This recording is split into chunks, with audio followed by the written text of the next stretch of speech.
국회 입법데이트의 이익선입니다. 이 정초부터 연말정산 파동으로 새밑이 시끌시끌했었죠.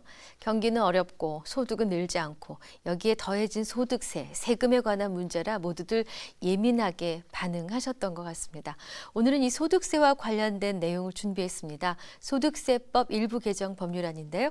대표 발의를 해주신 새정치민주연합 김기식 의원을 모셨습니다. 의원님 어서 오십시오. 예, 안녕하세요. 네, 반갑습니다. 네. 앞서도 말씀드렸지만 소득세에 대한 증세다, 증세다 이 수치를 정말 조금만 움직여도 워낙 반응이 그렇죠. 뜨겁고 민감하기 때문에 사실 이런 부분을 건드리는 거는 쉽지 않으셨을 것 같은데요. 어떻게 개정안을 내시게 됐는지 그 개정안 제안 이유, 또 입법 취지 궁금합니다. 예, 국회의원들이 세금 인상하자는 세법 내면 그 손해가 많다고들 합니다. 네. 그럼에도 불구하고 제가 이번에 낸 것은 국가 재정 상태를 이 상태로 더 둘 수 없다는 것 때문입니다. 네. 작년에 지금 저희 세수 결선이 11조였고요. 네. 지난 3년 동안 세금 부족분만 20조가 넘었습니다. 네. 2007년도에 저희 국가 부채가 한 300조였는데 네. 작년에 국가 부채가 570조, 1년에 11% 이상 지금 증가하고 있습니다. 네. 그러니까 한마디로 지금 나라 살림이 큰 문제가 되고 있는 거죠. 한편에서는 가계 부채로 우리 개인들의 살림이 문제이고 또 한편에서 네. 이제 국가 재정이 문제인데 결국 네. 나라 살림을 제대로 하려면 지출을 줄이거나 아니면 수입을 늘려야 되는데 우리가 이 저출산 고령화 사회다 보니까 노령 인구치가 늘어날수록 복지 비용이 많이 들어갈 수밖에 없습니다. 네. 그래서 비용을 줄이기 어렵다면 결국은 국가의 수입을 늘려야 하는데 이 수입을 안 늘리려고 하다 보니까 이런 국가 부채가 늘어나고 세수 결손이 발생을 하는 거지요. 네. 또 한편에서는 박근혜 정부가 소위 그 증세 없는 복지를 하겠다고 하면서 이런 모순된 정책을 하다 보니까 사실은 담배값 인상과 같은 서민 증세를 하게 돼서 가뜩이나 어려운 우리 서민들이 더 세금 문제 때문에 고통을 받고 있지 않습니까? 그래서 이제 국가 세수를 늘려야 되는데 그러려면 대원칙이 세수를 효율적으로 쓰는 것과 함께 우리 연간 수십조 원의 이익을 남기고 있는 대기업부터 우선 특혜적인 조세 감면제도를 없애고요. 또 초고소득자들에 대한 소득세율부터 인상함으로써 네. 국민들에게 이 서민 증세가 아니고 이른바 더 부담할 수 있는 계층이나 기업이 더 부담하는 그런 세금 개혁을 해야 되는 것이 아니냐. 그것이 이번 소득세법 개정안을 제출하게 된 배경입니다. 네. 이번 소득세법 개정안은 방금도 언급을 하셨습니다만 고소득자에 대한 증세가 아마 그 핵심이 될 것 같은데요. 이 고소득자에 대한 증세가 왜 우리에게 좀 더 절실한지 그냥 상식적으로도 많이 버는 사람은 많이 내는 게 맞다라고 우리가 누구나 이야기하지만 지금 우리 현실에서 왜 더 필요한지 그리고 고소득자에게 증세를 함으로써 어떤 긍정적인 효과를 기대할 수 있는지도 더불어 말씀해 주십시오. 사실 이제 국가 재정이 어려운 상황은 우리나라만이 아니고 네. 2008년도 리만 브라더스 사태가 나고 나서 유럽을 포함한 OECD 국가 모두가 이런 국가 재정 문제에 직면하게 됐고요. 그래서 네.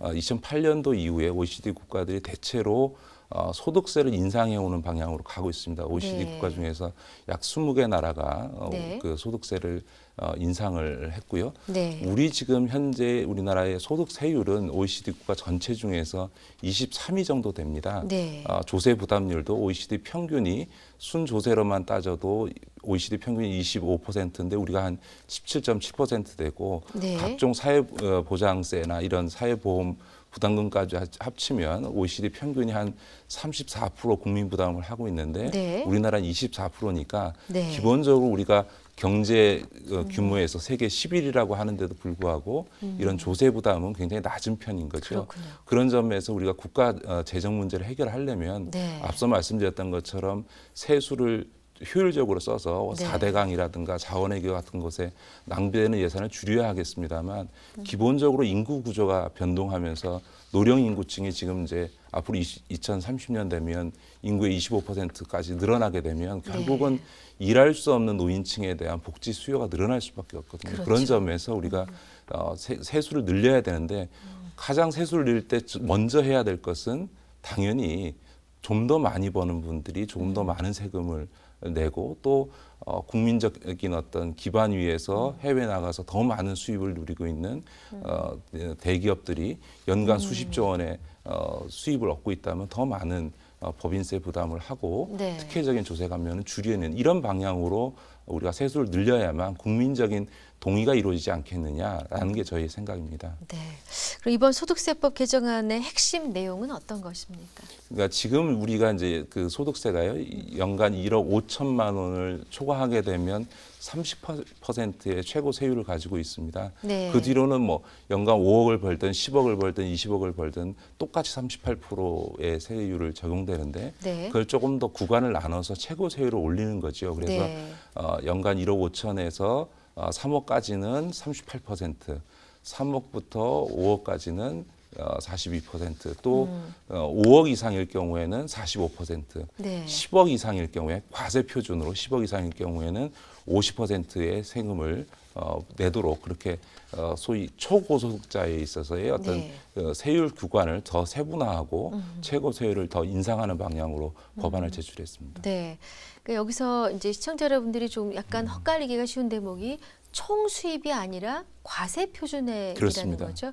보통 과세 표준액보다 실제 수입은 더 많죠. 훨씬 많습니다. 훨씬 많죠. 네네. 그러면 한번 뭐 예를 한번 들어서 가상으로 생각을 좀 해보고 싶은데 만약에 이 과세 표준액이 한 11억 정도다라고 네. 할 때 이 소득세는 얼마나 내야 될까요? 이제 과세 표준이라고 하는 것은 소득공제를 제하기 때문에 네. 실제 소득은 그보다 더 많은 훨씬 소득공제를 많겠죠. 다 뺀 네네. 나머지 금액을 기준으로 하고요. 네. 이제 이 소득세를 물리는 것은 1억 5천에서 저희가 개정한 걸로 하면 1억 5천에서 3억까지의 소득에 대해서는 38%를 물리고 또 그 3억부터 5억까지는 40%의 42%. 세금을 물리고 네. 또 5억 이상에 대해서는 45%의 세금을 부과하도록 해서 네. 10억까지는 약 한 3억 9,900만 원 정도의 이제 세금을 물게 되고요. 네. 10억 이상 초과하는 1억에 대해서 네. 50%의 세율을 부과하니까 또 5천만 원의 세금이 더 부과되겠죠. 그래서 네, 네. 물론 이제 그 구체적인 사람의 소득공제 기준이 다르기 때문에 정확하게는 그 사람의 소득 조건을 봐야 되긴 합니다만 대략 한 11억 정도의 소득이 있으면 한 4억 5천만 원 정도의 그 세금 부담이 발생할 것으로 생각합니다. 이렇게 그 제가 낸 법안으로 할 경우에는 1년에 약 한 2조 2천억 그래서 네. 앞으로 5년 동안 한 11조 원 정도의 추가 세수가 걷어질 것으로 그렇게 예상을 네. 했습니다. 그러니까 뭐 11억을 버는데 4억 5천 내라 그러면 말도 안 되지만 이 11억을 과세 표준액에 잡힌 분은 실제 소득액은 한 20억이 넘는 그건 뭐 그 대충 소득공제가 사람마다 어떤 것에 다르겠지만요. 발생했을지 네네. 모르겠습니다만 어쨌든 11억보다는 훨씬 더 많은 그렇군요. 소득이 있는 거죠. 더군다나 이거는 네. 대개 그런 이제 고액 그 소득자의 경우에는 네. 다양한 금융 자산들을 갖고 부동산 자산들도 있는데 우리는 이런 금융 자산이라든가 부동산 자산에 대한 과세가 굉장히 낮습니다. 예를 네. 들어서 주식 시장에서 이런 어떤 이런 주식 거래를 했을 때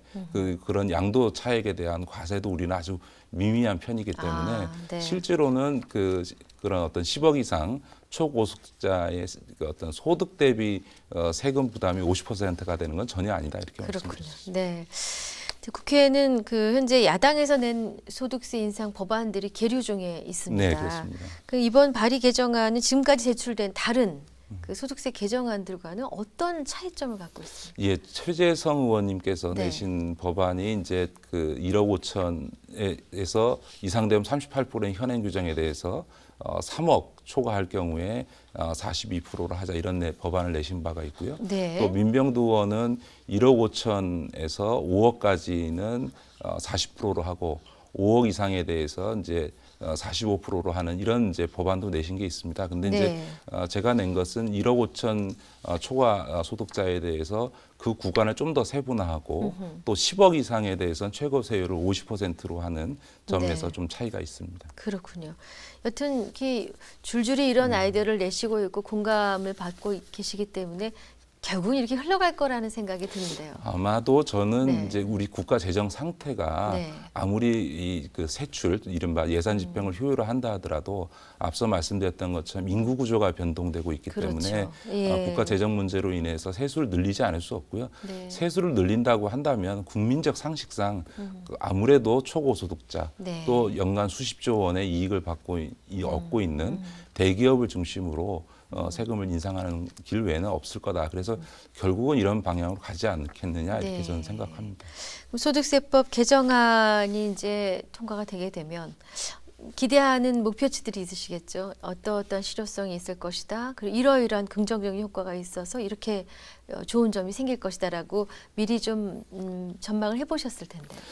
우리 국민들께 여론조사를 해서 네. 만약에 세금을 늘려서 복지 혜택을 누린다면 찬성하겠냐라고 물어보면 네. 대개 50%에서 60%의 국민들이 지지한다 이런 말씀을 하십니다. 네. 그런데 막상 세금이 조금이라도 오르면 굉장히 저항이 큽니다. 그러시죠. 근데 그거는 물론 세금의 특성에 때문에 그렇기도 하지만 네. 우리 국민들이 왜 저항을 하게 되냐면 정말 많이 버는 사람은 별로 세금 부담이 안 늘고 서민들만 봉이 되고 있다 이런 거거든요. 특히 이제 봉급 생활자들의 네, 경우에는 네. 유리지갑이기 때문에 맞습니다. 모든 소득이 다 투명하게 드러나서 투명하죠. 세금을 많이 치게 되는 거죠. 그러니까 네. 예를 들어서 작년에 11조 원에 달하는 세수 부족이 발생했음에도 불구하고 네. 소위 이런 초고속자라든가 또 대기업에 대한 조세 감면 혜택은 줄이지 않으면서 소위 담배값 인상해가지고 거의 2조 5천억의 세금을 더 걷었지 않습니까? 네. 이런 것이야말로 담배라는 것이 다 서민들이나 부자나 똑같은 세금 부담을 하는 건데 그러니까 이제 소위 서민은 증세하면서 부자는 감세해주는 이런 잘못된 조세 정책 때문에 국민들이 조세 저항을 하는 거지 만약에 조세 정의를 실현하고 이런 초고속자부터 세금을 더 걷기 시작한다면 우리 국민들께서는 복지를 늘리기 위해서 이런 세금을 늘리는 것에 대해서는 충분히 동의할 수 있는 합의 기반을 갖고 계시다고 생각합니다. 네. 뭐 우리나라 경우는 아닙니다만은 해외 뭐 연예인이라든가 스포츠 스타들 같은 경우는 그 국적을 바꾸더군요. 세금을 덜 내려고 유럽의 뭐 네. 스타가 갑자기 남아프리카 공화국이나 뭐 어떤 다른 나라의 국적으로 국제대회에 나오는 걸 보고서 저 사람 왜 저러지? 결국 내용을 들여다보면은 너무 세금을 많이 내니까 예, 예. 국적을 바꾸는 일까지 일어나는 걸 보게 되는데 혹시나 그런 세금을 통해 오는 압박을 다른 쪽으로 회피하려고 하지는 않을까요? 그런데 이제 우리나라는 그런 나라들은 소득세율이 이미 50% 이상이고 굉장히 그걸 더 올리고 있기 때문에 생겨나는 문제고요. 네. 우리는 앞서 말씀드렸던 것처럼 OECD 국가 평균적으로 보면 한 10% 정도 세금을 덜 내고 있는 국가고요. 네. 또 그런 케이스도 있습니다만 지난번 리만 브라더스 사태 이후에 네. 미국에서도 무슨 상속세를 폐지한다든지 하는 이런 문제가 났을 때 워렌 버핏이라든가 빌 게이츠 같은 이런 미국의 최고 부자들이 상속세 폐지에 반대하고 오히려 나한테 세금을 더 걷어가라. 이렇게 어려울 때는 있는 부자들한테 세금 더 걷어서 국민을 통합하고 국가가 재정 정책을 통해서 사회가 유지 가능하도록 해야지. 네. 워렌 버핏이 한 말이 어떻게 나하고 저 월스트리트에서 일하고 있는 일반적인 직원하고 똑같이 세율을 적용하냐라고 오히려 문제 제기했던 이런 거죠. 그래서 결국 이 세금 문제에 대한 태도는 네. 사회 전체가 유지될 수 있느냐 또 자본주의 사회에서 총자본, 자본주의의 지속 가능성을 우선시하느냐 네. 아니면 개인들의 어떤 탐욕을 우선시하느냐라고 하는 어떤 그 사회의 철학의 문제가 이지 않나 저는 그렇게 생각을 합니다. 우리나라에도 그런 이야기를 좀 해주는 부호들이 있으면 참 좋겠다는 생각을 저도 합니다. 그렇게 희망합니다. 네. 근데 그 정부 여당 입장은 좀 다른 것 같습니다. 지난해부터 최고세율 적용 과표액은 아까도 뭐 잠깐 말씀하셨습니다만 3억 원 초과해서 1억 5천만 원 초과로 낮춰서 사실상 소득세를 인상했다. 우리는 했다라고 이렇게 보고 있는데 더 이상의 소득세 인상은 어렵다. 이런 입장 아니겠습니까? 저는 그거는 정부 여당으로서 참 무책임한 일이라고 생각합니다. 앞서도 말씀드렸던 것처럼 우리나라 지금 국가 부채 증가 속도가 너무 빨리 이루어지고 있거든요. 네. 지난 10년도 안 된 2007년도에서 지금 300조에서 지금 2014년도 불과 한 7년 만에 배가 늘어났습니다. 570조로 지금 배가 늘어난 상태인데 네. 그러면 세수를 늘리지 않고 이 국가 재정의 문제를 해결할 길이 없는 거죠. 그런 점에서 보면 단기적으로 표를 의식해서 국가 재정이 파산 지경으로 가는 것을 방치하겠다라고 하는 저는 굉장히 무책임한 태도라고 생각하고 사실 정부도 현재와 같은 세금 구조를 유지할 수 없다고 판단하고 있습니다. 문제가 되는 것은 그러기 위해서 세수를 늘리는데 오히려 부자보다는 담배값 인상이라든가 주민세 인상이라든가 이런 서민을 상대로 증세를 하려고 하면서 일부 대기업과 초고소득자의 어떤 세금 부담은 절대로 늘릴 수 없다. 이런 태도를 취하기 때문에 오히려 국민들로부터 비난받는 것이 아니냐. 지난 연말정산 파동이라고 하는 것도 결국은 유리할 지갑인 우리 봉급생활자 등만 복만 드는 거 아니냐. 훨씬 더 부자들은 내비두고 이런 이제 국민들의 반발이 그 지난 이제 연말정산 파동으로 저는 나타났다고 생각합니다. 그런 점에서 정부 여당이 정말 국가를 생각하는 책임 있는 태도라면 현재 조세 구조를 개혁하지 않을 수 없을 거다. 저는 그렇게 네. 생각합니다. 또 다른 세금 문제인데요. 대기업에 집중되어 있는 뭐 공제제도, 비과세, 감면제도 요거 좀 정리해야 된다 이런 필요성이 제기되고 있는데 의원님께서는 이것에 관련해서 시기라든가 속도는 어느 정도가 합당하다고 보십니까? 저는 지금 바로 해야 된다고 지금 생각합니다. 바로? 예를 네. 들면 작년에 현대자동차가 삼성동에 한전 부지를 매입하는데 그랬죠. 그 감정가액이 한 3조 5천억이었던 부지를 무려 10조 5천억 3배가 넘는 금액으로 매입을 했습니다. 네. 땅 사는데 20조 5천억을 쓴 것이죠. 네. 그런데 그 현대자동차와 기아자동차 등 현대자동차의 주요 3사에게 주어진 세금 감면 혜택만 무려 1조입니다. 네. 삼성전자의 경우에도요. 그 지금 조세 감면을 받고 있는 게 한 2조 정도 됩니다. 네. 사실은 삼성전자와 경쟁 상대였던 소니 같은 기업은 법인세율을 38%씩 내고 있는 반면에 우리 삼성전자 같은 기업은 최고 세율이 22%일 뿐만 아니라 각종 조세 감면 혜택을 통해서 한때 12%의 세금밖에 내지 않았습니다. 이런 네. 그 대기업들이 이런 조세 감면 혜택의 80% 이상을 다 누리고 있는 겁니다. 예를 들어서 저희가 작년에 제가 예산결산위원회를 하면서 네. 보니까 2013년도에 법인세 조세 감면 규모가 약 한 9조 3천억 정도 됐습니다. 네. 그런데 그중에서 소위 30대 재벌 계열 회사들이 가져간 법인세 조세 감면 혜택이 한 5조 6천억 정도 됩니다. 그러니까 네. 다시 말해서 1,800개의 기업이 우리나라 지금 총 기업 법인 수가 한 51만 개 되거든요. 네. 그럼 0.35%밖에 되지 않는 이 재벌 계열사들이 전체 조세 감면 규모의 50% 이상을 가지고 가고 있는 거죠. 특히나 많이 이해하게 되는 R&D라든가 네네. 임시고용투자 세액공제제도 같은 경우는 80% 이상을 우리나라의 10대 기업이 다 가지고 가고 있습니다. 그런데 삼성전자나 현대자동차는 이런 조세 감면 혜택을 누리지 않고도 글로벌 경쟁 때문에 R&D 투자라든가 이런 걸 안 할 수가 없거든요. 네. 그런 데들은 지금 연간 10조씩 이익을 남기고 있습니다. 그런 데에 대해서 이런 엄청난 규모의 조세 감면을 해주는 것이 과연 타당한 거냐. 차라리 그들에 대한 조세 감면을 줄여서 거기서 들어오는 5조 원의 세수를 가지고 우리 중소기업을 지원하는데 사용하는 것이 훨씬 더 국가 경제적으로도 바람직하고 우리 경제의 지속 가능성을 위해서도 좋다고 저는 그렇게 생각합니다. 그런 점에서 이 소득세를 개혁하는 것과 함께 이 대기업에 대해서 주어지고 있는 이 특혜성 조세 감면 구조를 이제는 폐지할 때가 됐다라고 저는 생각합니다. 네. 근데 지금 의원님 말씀 들으면은 시청자 여러분들도 그렇고 누구나 고개를 끄덕이실 텐데 그리고 그래 왔고 거기에 대해 많이 공감하셨는데 이게 어떻게 잘 되지 않는 거는 반대 저항이 있기 때문일 거 아니겠습니까? 네. 그러면 이 개정안이 처리되기 위해서는 또 거쳐야 될 의견 수렴의 과정이라든가 여러 가지 절차가 있을 것인데 잘 되실 것 같습니까?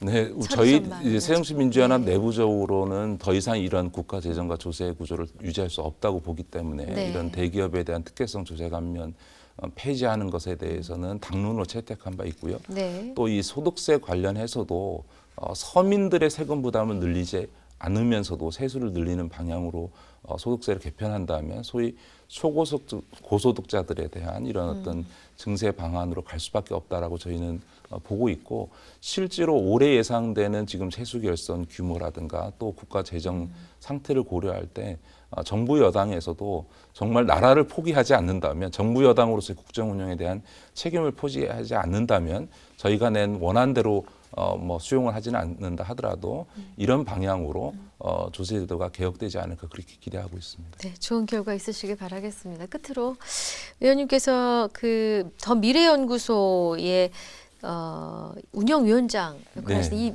미래연구소가 국회의원 출자로 1호가 되는 싱크탱크 맞습니다. 연구소라고 아주 의미가 참 남다릅니다. 이 더 미래연구소의 발족 취지라든가 앞으로 하시고자 하는 그 연구의 지향점은 어떤 것인지 짤막하게 여쭙겠습니다. 예, 그 더미래연구소는 네. 국회의원들이 각자 출자를 해서 공동 만든 첫 번째 연구소고요. 네. 우리 정치가 발전하기 위해서는 대안과 비전, 정책을 놓고 경쟁해야 된다고 생각하고요. 그런데 문제의식을 갖지 않은 의원들이 정말 먼 미래를 보고 정말 미래를 보고 정책을 개발해서 국민들께 제시하고 그것을 통해서 미래 희망에 대한 국민적 신뢰를 얻어서 네. 그래서 집권을 하는 그런 정치를 해야 되는 거 아니냐 그런 차원에서 네. 저희가 만들었고요. 이 연구소는 앞으로도 네. 독립된 법인으로서 참여한 의원들의 개개인들의 정치적 전망과 무관하게 네. 앞으로 지속적으로 발전해 갈 거라고 어떤 기대하고 분들 있습니다. 참여하셨습니까? 저희 그 새정치민주연합의 개혁적인 초재선 의원들 중심으로 그러셨군요. 했고요. 네. 저희 이제 외부 교수님들이나 이런 분들이 다 함께 법인에 참여해 주셨습니다. 그러셨군요. 또 향후 관심을 갖고 추진 중이신 입법 계획이 있으시다면요.